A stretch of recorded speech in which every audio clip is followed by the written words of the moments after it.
Yes, guys. Hello and welcome back to the Spurs-related YouTube channel and podcast. I hope everyone's doing very well on a brand new week.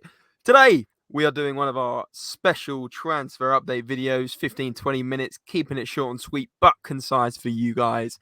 And today, we have a lot to catch up on, lots of different stories, so we will get to it. What I want you guys to do is keep supporting this channel by smashing that thumbs up button. It is free to do so, and it helps us out massively. The support on the channel recently has been crazy. We're getting thousands of views of videos, and we are very, very grateful for all your support. So if you guys could hit the subscribe button down below and hit the thumbs up button and comment your thoughts on what the talking points are that you're about to hear, the thoughts on these talking points that are about to come up. So without further ado, Andre, very quickly, mate, how are you doing? I'm doing fantastic. This is the busiest window I think I've ever seen as a Tottenham fan. The fact that every day we have like 4 or 5 talking points is just crazy.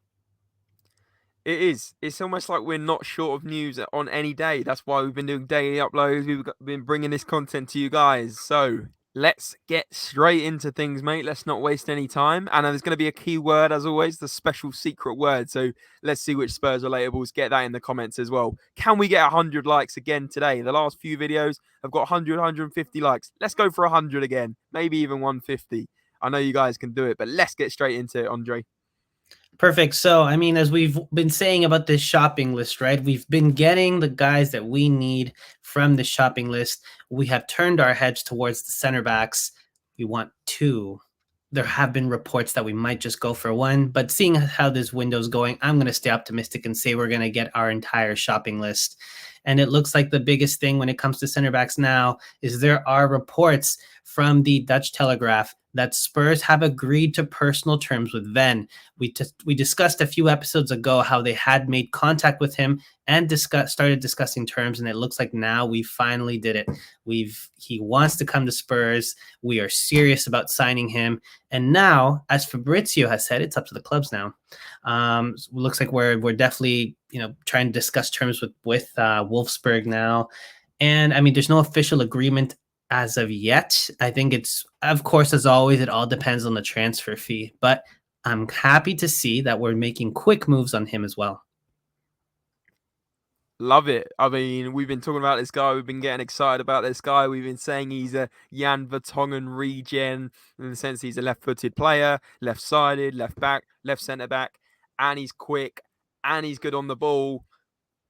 It sounds like a Jan Vertonghen replacement, which we didn't replace 2-3 years ago. So absolutely buzzing if we do get this one over the line. And as per the Dutch Telegraph, as you said, apparently personal terms agreed. It's all about that fee.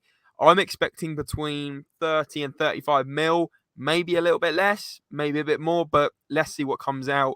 Obviously, no concrete talk on the fee there, but it'd be interesting to know what you guys think. How much do you guys watching think Van de Ven is worth? Micky Van de Ven? Put it in the comments below.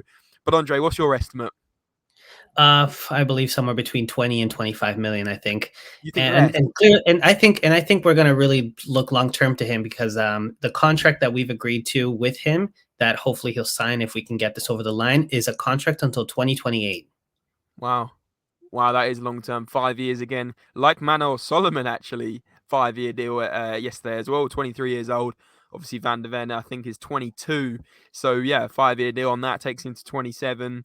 And obviously, you could have contract extensions if it does turn out well as well. So we really are building a project that's not just for the now, but for the future as well. And that's very exciting from a fan perspective is, we need players for the now. And maybe Van de Ven is a player that can play left centre back now straight away. You think of Cutty Romero. I think he's 24 years of age. Could be slightly off there, but he's a player that's still fairly young, got time to develop, and we're hoping to see much more of him. So Van de Ven, let's hope he can mould into the first team. Do you think, just very quickly, Andre, before we do move on, do you think Van de Ven would be a starting left centre back? I think that if you give him the chances that he needs and he is really someone that fits into the system, I could see him honestly entering the first team right away. Even if we were to get Tapsoba, this guy would see a lot of game time. So regardless of whether we get Tapsoba or not, I do think that he's ready. It's not about the age so much, the experience and the confidence you have to be able to go out there and prove to everyone that you deserve to be on that first team. Absolutely. Yeah, completely agree with you there, mate. Let's see what happens. Let's see what happens in the coming days. But let us know, guys, if you're excited to see Van de Ven. Put it in the comments below. Or maybe you think we should have been going for Tapsoba first. Let us know. But Andre, time to turn our attention to the next bit of news. Perfect. And this next piece of news has been growing. Fabrizio Romano is saying that Bayern is preparing their second bid for Kane after the last one, which was honestly offensive to me and my eyes when I saw 60 million pounds plus add-ons for a world-class striker. That's not enough. But, Tuchel apparently really rates this guy. Bayern really want to make a top striker signing. So they're not giving up on Kane, even though they do have other options in mind, like Osimhen and things like that. But I think before they go for them, they're going to try again for Kane. I don't know if there'll be a third bid after, because Daniel Levy apparently really wants to keep Kane. We have discussed how Postecoglou is going to have a conversation with Kane beforehand and sort of tell him about the project when he comes back from his sort of little vacation that he has after international break. And I think it'll all depend from there what happens next. I'm hearing some tier 3 sources that apparently the bid that's incoming is somewhere around the 80 million mark plus add-ons. So they're upping it by 20. Do you think that's enough? Absolutely not. 80 million for Harry Kane, the best striker in the world. I don't care if he's got 1 year left on his deal or 5 years left on his deal. Harry Kane is the best striker in the world. I pretty much am confident that most people would say that now as well. Maybe last year and the year before, you could say Karim Benzema. But now, for me, he's prime age Harry Kane, 29 years, going on to 30 years of age. He's the best finisher in world football. He is the best with his feet and distributing the ball in terms of passing the ball, switching the ball, getting assists. He is the complete football player. You cannot get a complete football player that is the best in their position for £80 million, whether they've got 6 months left, 1 year, 2 years, or 3 years. Harry Kane is worth 100 million to this club this season alone. Because if you take Harry Kane out of this team, you take out 25 to 30 goals. Where do you get those goals? You're going to have to spend millions and millions of pounds. Harry Kane to Tottenham is worth 100 to 120 million this season alone. So if someone wants to buy him, I'm actually with Daniel Levy on this one. Do not accept 80 million. It is an absolute disgrace. Yeah, I agree. It's kind of scary to think about how many. I think I even mentioned this a few episodes ago, right? We could make all the signings we want this window. The minute Harry Kane leaves, this entire window goes out the window because there will literally be a gaping hole at the top there. You can buy the best wingers, the best midfield, the best defenders, and if you don't have a guy who's going to finish them, we're done.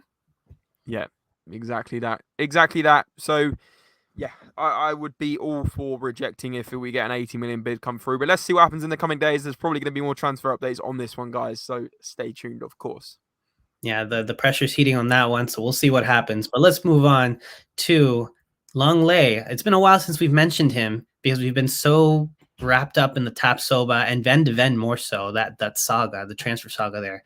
But the Barca president has come out and touted that Lenglet to Spurs should happen, that he really believes, he's confident that this will happen, that we'll be making a deal with him. I'm hearing some tier 3 sources are asking somewhere that we're going to get some sort of deal between 10 and 15 million, that's what we're working towards. Maybe that's why it went quiet for a little bit, and it's more on the Barcelona side of things that he is the one that's sort of hoping to revive this again. But I wouldn't pay 10, 15 million. I just don't get it with this one, right? We were talking about 6 to 8 million, and I said he'd be a good backup for that value. If it genuinely gets to 15 million pounds, is there not a better player for the future, a better player overall than Clement Lenglet? If Clement Lenglet is coming in to sit on the bench, I would imagine you shouldn't spend more than 10 million. But if you're getting a player over 15 million and onwards, use that money and get in a player that's going to be for the future as well. We know that Clement Lenglet was a bit like a Ben Davies situation last season. It was paper over the cracks. It was an easy option. We got him on a loan. We probably paid him quite a lot in the wages. Yeah. But it seems like the easy option going for Clement Longley, especially if we're saying he's going to be a starting centre back. That's when the alarm bells go off. But if he's coming in as a backup for less than 10 million, I'm kind of for it. So it depends on the situation with this one. We need to know more information, and we need to know if he's in the plans to start or as a bench player. So I'm not going to completely lose my rag now, but I could see myself, going off on one if he is the starting centre back that we get in. Yeah, I would say if we sign for this guy for double digits in the millions and we don't sign Tapsoba, there is going to be a fuming rage from the fans because we need a starting center back. And I know we just spoke well about Van de Ven, but at the end of the day, we're all hoping that it's the reason we're all quiet about this. We're all agreeing is because it's Van de Ven and Tapsoba, both of them. If your shopping list for the two center backs ends up being Van de Ven and Longley, I'm not going to be happy about that, especially because I'm sure his wages will be high. But we'll see what happens with this one. Yeah, I'm not going to be too concerned just yet. absolutely. Yeah, spot on. Spot on. All right, and then the next piece of news that we have that just broke before recording this is that Villarreal wants Sanchez. They've become the favorites to sign him because they are looking for a replacement for Pau Torres, which again, okay, I really wanted Pau Torres. But anyways, 27 years old, I think that'd be a, I guess decent replacement. It's always the case that sometimes a player is better suited to another league. And we just discussed, I think, in the last episode that I'm sure somewhere out there, people will be looking to Sanchez as that nice missing piece to their team. And Villarreal aren't the only ones. If Villarreal don't end up making this happen, we've got Fenerbahce, Galatasaray, Spartak Moscow. They're all looking to get his signing. But Villarreal is the one that's sort of right now leading the race, and Tottenham are asking for around 15 million euros. It's probably a fair price. I would have said 15 million pounds, so 15 million euros. Yeah, I think that's a fair price, and I don't think we're getting any more than that. But to go, when you said they're trying to find a replacement for Pau Torres, and you say Davinson Sanchez, it's kind of laughable because we're looking for a replacement for Davinson Sanchez, and we looked at Pau Torres, right? In a way, obviously, Pau Torres is more left-sided centre back, but it's just crazy that is some fall off getting in Davinson Sanchez for Pau Torres. I mean, Villarreal have had a stinker there, but like you said, he might be suited to La Liga. He might play better there, but I mean, you can't take the mistakes out of the man, and he's an accident waiting to happen in every single game. But without just making this video about going in on Davinson Sanchez, I would rather see him go there than like a Galatasaray or a Fenerbahce. No disrespect to those clubs at all. They're big clubs, but La Liga is top 5 league. Turkish league is probably not even in top 8. So yeah, it'd be nicer to see him go there. Yeah, it'd be interesting to see, especially because a lot of our players, and I'm sure most of you have seen this, they leave Tottenham, they go to another team in La Liga or Serie A, and they go and they win a trophy. So for all you know, Sanchez might just be suited for La Liga, and they'll go and win something. So Yeah, maybe. Let's see. But the last piece of news, and this one isn't so transfer wise, but it's more just makes me kind of sad. Pochettino had his first interview today with Chelsea, and he praised Chelsea as the best Premier League team in England, literally quoting, "I think it's the culture of winning. In the last 10, 12, 15 years, Chelsea has been the greatest team in England." What do you say to that?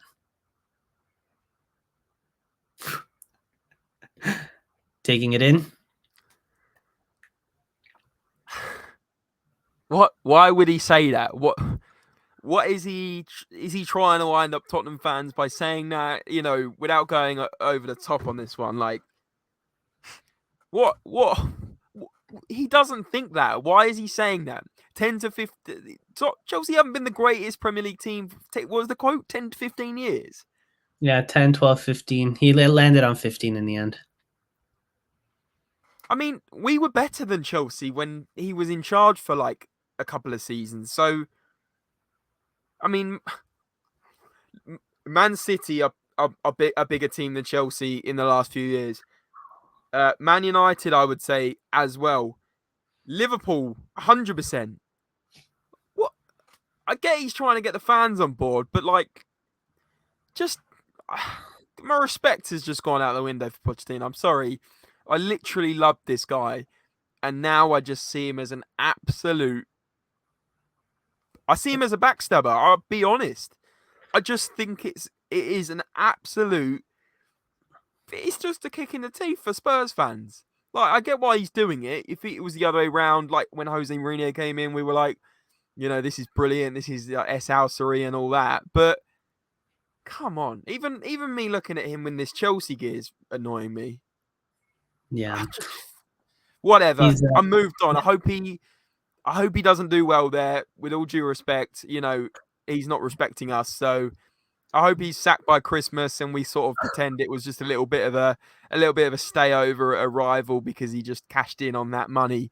But at the end of the day, he's as much as it hurts us to say, he's Tottenham's best manager in the last 40 years. So it does hurt, of course, him basically belittling Tottenham by saying Chelsea are the greatest club and all this absolute rubbish. I mean, I haven't even watched the whole video yet, but I know it will really wind me up. I'll watch it before bed, and I'll just want to go to the gym or something and just let some anger out, because this guy. Why? But yeah, let's move on. Let's just stop it there, because I know I can feel myself getting annoyed. Just why, Poch? Why? Why do you have to be like that? Like, go away. Yeah. Well, let's put it there. All I'll say is that it really looks like he is living and breathing Chelsea now. So we'll see what happens in the upcoming season. I wish him the best, but I mean, at the same time, some of the stuff he said, it was a little bit out of left field. I don't think he needed to actually say some of those things. That quote there, really, I was like, really? Are you sure you wanna do that and just kind of wash over the Tottenham era that you had? But listen, I'm a realist. Like, he's not going to go into this job half-hearted because of his connections with Tottenham. He's going to go into it with full steam ahead. But don't come out and try and basically belittle your other clubs and say that Chelsea were greater than them. Essentially, he's not saying they're greater, but he's saying they're the best club in the last 15 years. So he means over Tottenham, which, whether it's true or not, it just feels disrespectful considering his connection with Tottenham. But anyway, let me know what you guys think about this Pochettino interview. Did it annoy you, or am I just going a little bit over the top like I sometimes do? But be interesting to hear what you guys think in the comments below. As I said before, smash that thumbs up button, please, guys. Let's get to 100 likes again. Let's keep the growth of this amazing channel that you guys are really enjoying. And it's amazing to bring content to people that are enjoying it. Smash the thumbs up. Andre, great work as always. And guys, we will see you again tomorrow for another video. And as always, guys, come on, you Spurs!